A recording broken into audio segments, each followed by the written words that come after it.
అగస్త్య మహాముని మహా ఋషి.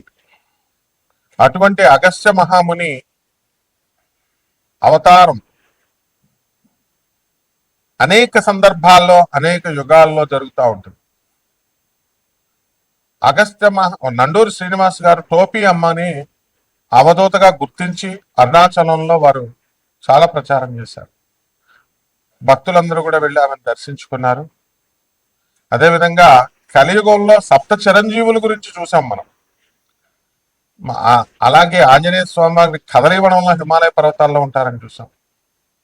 అలాగే దత్తావతారాలను చూసాం మనం. కాశీనాయన గారు, నాంపల్లి బాబా గారు, తాజుద్దీన్ బాబా గారు అవతారాలు చూసాం. అలాగే ఇప్పుడు కూడా ప్రజెంట్ మనకి ఎన్నో జిల్లాలలో మనం ఈ యొక్క దత్తావతార మూర్తులను మనం చూస్తున్నాం. అలాగే అగస్త్య మహాముని సాక్షాత్తు మహావతార్ బాబాజీ గారికి ఆయన క్రియాయోగాన్ని బోధించారని విన్నాం.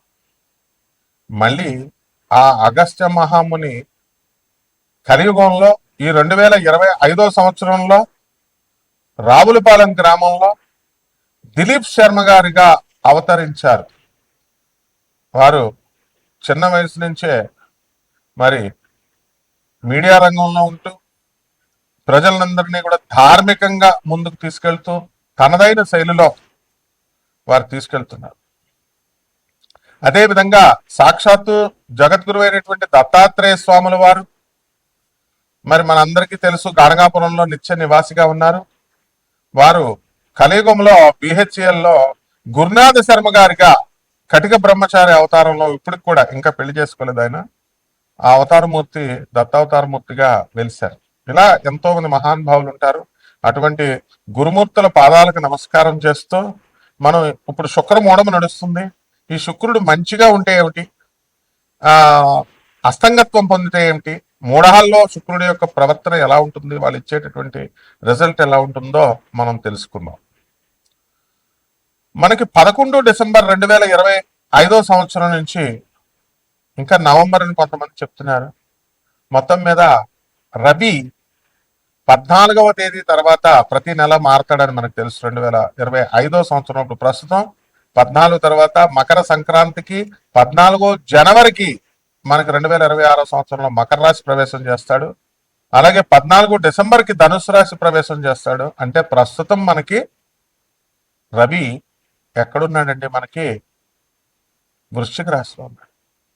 కుజ, బుధ, శుక్రులు ముగ్గురు కూడా మనకి వృశ్చిక రాశిలో ఉన్నారు. దానివల్ల మనకి ఏం జరిగిందంటే అంటే మనకి అస్తంగత్వ దోషం పట్టింది శుక్రుడికి. అస్తంగత్వ దోషం శుక్ర మూఢమి అంటాం. రవి శుక్రుడితో కలిస్తే మూఢమి, శుక్రమూఢమి. శుక్రుడు మూఢవిలోకి వెళ్తే మనకు ఇవ్వాల్సినటువంటి భౌతిక సుఖాలన్నీ కూడా మనం కోల్పోతాం. ముఖ్యంగా స్త్రీలందరూ కూడా మూడీగా తయారవడం, భర్తలతో మాట్లాడకపోవడం, భర్తల్ని వేధించడం, అత్తగారులు, తల్లి, స్త్రీలంటే అందరూ ఇంకా ఎవరో ఒకళ్ళ పరంగా మొత్తం 12 రాశుల వారిని కూడా ఇబ్బంది పెట్టడం అనేటటువంటిది జరుగుతుంది. అందువల్లనే మనం ఏం చేస్తామంటే వివాహాలు, శుభముహూర్తాలు ఇవన్నీ కూడా మనం మానేస్తాం. పిల్లల సంతానాన్ని కూడా మనం గర్భాధాన ముహూర్తాలు, శోభనాలు ఇవి చెయ్యం.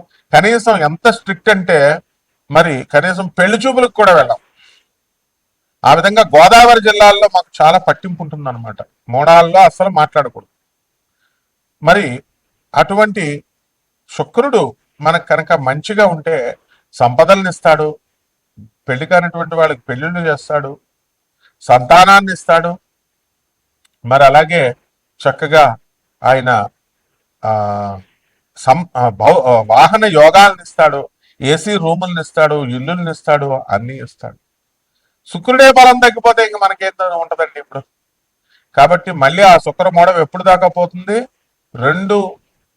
ఫిబ్రవరి 1వ తేదీ 2026 సంవత్సరం వరకు కూడా శుక్రమూఢం ఉంది మనకి. కాబట్టి ఆల్ శుభముహూర్తాలు బంద్. లాస్ట్గా అన్నప్రాసన కూడా చేయరు, గుండులు గీయించుకోరు, గడ్డాలు కూడా గీయించుకోరు, ఏదైనా దేవాలయాలకు వెళ్తే తలనీలాలు కూడా ఎవరు అంత స్ట్రిక్ట్ గా ఫాలో అవుతారు గోదావరి జిల్లాలో. మా గురువు గారు అయినటువంటి రావులపాలెంలో ఉన్నటువంటి దిలీప్ సి శర్మ గారు, మరి వారు కటిక నిష్ఠా పరులు. అలాగే వైవిఎస్ గిరిరావు గారు గుంటూరు జిల్లా, ఆయన కూడా రోజుకు 2 పూట్ల ఉపాసన చేస్తాడు.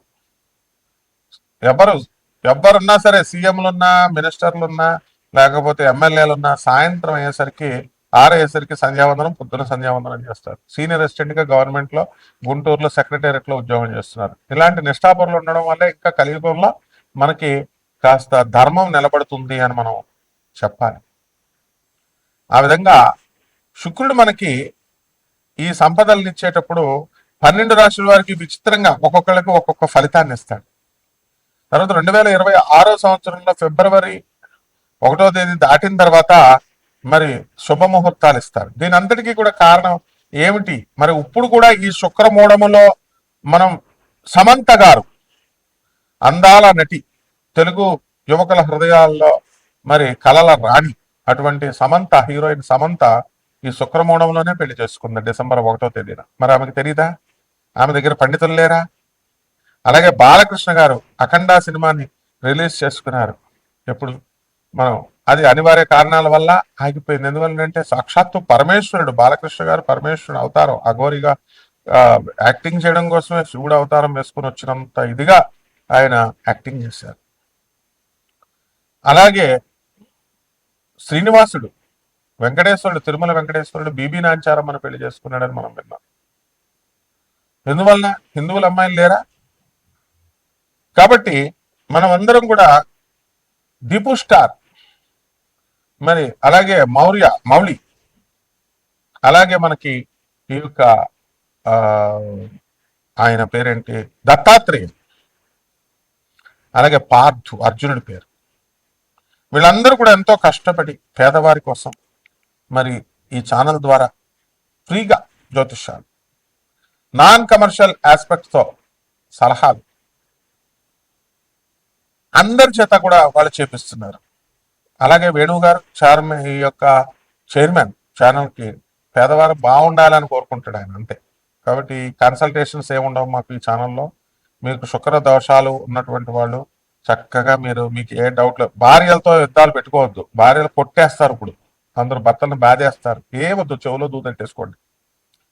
భార్యలు వేధిస్తారు, చెవులో దూదెట్టేసుకోండి. చిన్నపిల్లలు వీళ్ళని కొట్టుకోవడం వల్ల మీకు కాపురాలు నిలబడవు. అందువల్ల కోర్టులకు వెళ్ళడం అనవసరంగా, కానిస్టేబుల్ ముందు చేతులు కట్టుకొని నిలబడడం, వాళ్ళు కూడా పాపం మంచిగా చెప్తారు, పోలీసులు కూడా వినరు. మీరు ఆనరబుల్ జడ్జెస్ చెప్తారు, వినరు. లాయర్లు చెప్తారు, చెప్పింది వినరు, కాపురాలు పాడు చేసుకోవద్దని.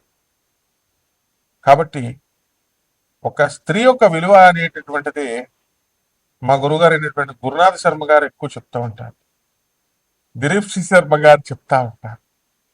వీళ్ళు ఇంకా పెళ్లి కాకపోయినా అగస్త్య మహాముని అవతారాలు ఇద్దరు కూడా. అంటే ఎక్కడో ఉంటాడు, ఇగో ఎవరు, దూర్వాస మహామునేనా శివుడు అవతారం, తర్వాత శుక్రాచార్యుడు శివుడు స్వరూపం, పిప్పలాచార్యుడేనా శివుడు అవతారం, మనం అలాగే ఈ యొక్క కృష్ణుడు కొడుకైనటువంటి సాంబశివుడేనా మనకి శివుడు అవతారం. బాలయ్య బాబు గారు కూడా, హీరో బాలయ్య బాబు గారు కూడా శివుడు అవతారమే. ఎంత బాగా చేస్తాడండి అఘోరిలా, ఎవరన్నా చేయగలరా? కమాన్, ఇప్పుడున్న హీరోలు చేస్తానని రమ్మనండి, ఎవరు చేయలేరు. మరి అటువంటి సినిమాయే ఆగిపోయింది. ఎందువల్ల? ఆర్థిక ఇబ్బందులు. అంటే శుక్రుడు చేస్తున్నప్పుడు గురువు ముందుకు వెళ్ళనివ్వడండి, అందువల్లనే ఇది టెక్నికల్ ప్రాబ్లం. వృశ్చిక రాశి వారికి కొంచెం పరిస్థితులు బాగానే ఉన్నాయి, కానీ అర్ధాశ్రమ రాహు ఊరుకోడు కదండి, ఏదో రకమైన బాధలు పెడతా ఉంటాడు, ఊహల్లో విహరింపజేస్తూ ఉంటాడు. పంచమ శని నడుస్తున్నాడు, పిల్లలతో తలపోట్లు, గొడవలు. ఆదాయాలు బ్రహ్మాండంగా పెరుగుతాయి. అష్టమ గురుడు ఉన్నాడు, అప్పులు బాగా వస్తాయి. మీకు ఇల్లులు కట్టుకుంటే ఇబ్బంది పడాల్సినటువంటి అవసరం లేదు, బ్రహ్మాండంగా ఉంటుంది. అలాగే మందు తాగేటటువంటి వాళ్ళకి సాయంత్రం అయ్యేసరికి ఏదో రకంగా ధనం అనేటటువంటిది వచ్చేస్తుంది. మందు తాగే వాళ్ళు తప్పు అని అనుకోకూడదమ్మా, పాపం వాళ్ళు ఎన్నో బాధల్లో ఉండి ఉంటారు. ఈ వృశ్చిక రాశి వాళ్ళు మంచి వాళ్ళ స్నేహం వదిలేసి చెడ్డవాళ్ళ స్నేహం మాయలో పడిపోతారు. అందువలన అటువంటి వాళ్ళని మనం ఏం చేయలేము. మీరు మా పాత స్నేహితులను వదిలేసుకుంటారు మంచి వాళ్ళని, చెడ్డవాళ్ళు కొత్త వాళ్ళు వచ్చారు కదా అని వెళ్ళిపోతారు అనమాట. డబ్బుకు అమ్ముడైపోకుండా మీరు జాగ్రత్తగా చూసుకోండి. ధర్మాన్ని కాపాడితేనే మీకు మంచిగా ముందుకు వెళ్తుంది మిగతా శాశ్వత జీవితం. లేకపోతే పెరాలిసిస్, మూతు వంకర్లు ఇలాంటివన్నీ కూడా తప్పకుండా వచ్చేస్తాయి, అందులో డౌటే లేదు. ప్రతి వాళ్ళకి రోగం వస్తారు, అదే రాహు బాలేదు, పిచ్చెక్కుద్ది. కాబట్టి అదే మీరు చెత్తగాళ్ళతో ఫ్రెండ్షిప్లు చేయకుండా డిప్రెషన్కి వెళ్ళేటటువంటి వాళ్ళతో చేయకపోతే ఎందుకు వస్తారు చెప్పండి? టెన్షన్ మంచి వాళ్ళతో చేస్తే మంచి సలహాల మీద వెళ్తారు బండి. ఆ విధంగా పోలీస్ ఆఫీసర్లు, ఇన్కమ్ ట్యాక్స్, కమర్షియల్ ట్యాక్స్ డిపార్ట్మెంట్లో పనిచేస్తున్నటువంటి వాళ్ళందరికీ కూడా ప్రమోషన్లు జరుగుతాయి. పెళ్ళిళ్ళు అయిపోతాయండి మీకు శుక్రమూఢం కాబట్టి. ఫిబ్రవరి 1 వరకు పెళ్ళిళ్ళు. మీరు బ్రహ్మదేవుడు భూమి మీదకి వచ్చి మీరు తపస్సు చేసిన ఆయన వరం ఇచ్చినా కూడా పెళ్ళిళ్ళు కావు. తూర్పుగోదావరి, పశ్చిమ గోదావరిలో మేము అస్సలు పెళ్ళిళ్ళు చేయడం.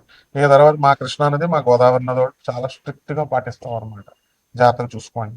తర్వాత పెన్నా నది, నదులు ఎక్కడున్నాయో వాళ్ళు అస్సలు చేయరనమాట. అలాగే లవ్ మ్యారేజీల సంఖ్య పెరిగిపోతూ ఉంటుంది. విద్యార్థులు చదువుకోండి బాగా, లేకపోతే ప్రేమలో విఫలమవుతారు. ఇక పరిహారాల దగ్గరికి వచ్చేసరికి శుక్రుడు అస్సలు మూఢంలో ఉన్నాడు కాబట్టి శుక్రుడిని మనం శాంతింపజేసుకోవాలా. శుక్ర జపం చేయండి, శుక్ర స్తోత్రాలు చదవండి. శుక్రుడికి కిలోంపావు బొబ్బర్ని, తెలుపు రంగు వస్త్రాలను ఇచ్చి పేద బ్రాహ్మణులకు శుక్రవారం నాడు 6 గంటలకు దానం చేసుకోండి. దశమహావిద్యలో ఒకటైనటువంటి కమలాత్మక అమ్మవారి యొక్క ఆరాధన చేసుకోండి, మంత్ర జపం చేసుకోండి. రావి చెట్టు చుట్టూ రాహుకి చక్కగా మీరు ఓం రాహవే నమః అంటూ చేసుకోండి. ఓం శనేశ్వరాయ నమః అంటూ శనేశ్వరుడు చేసుకోండి. ఈ రకంగా చేసుకుంటే బ్రహ్మాండంగా ఉంటుందమ్మా. శుభమస్తు.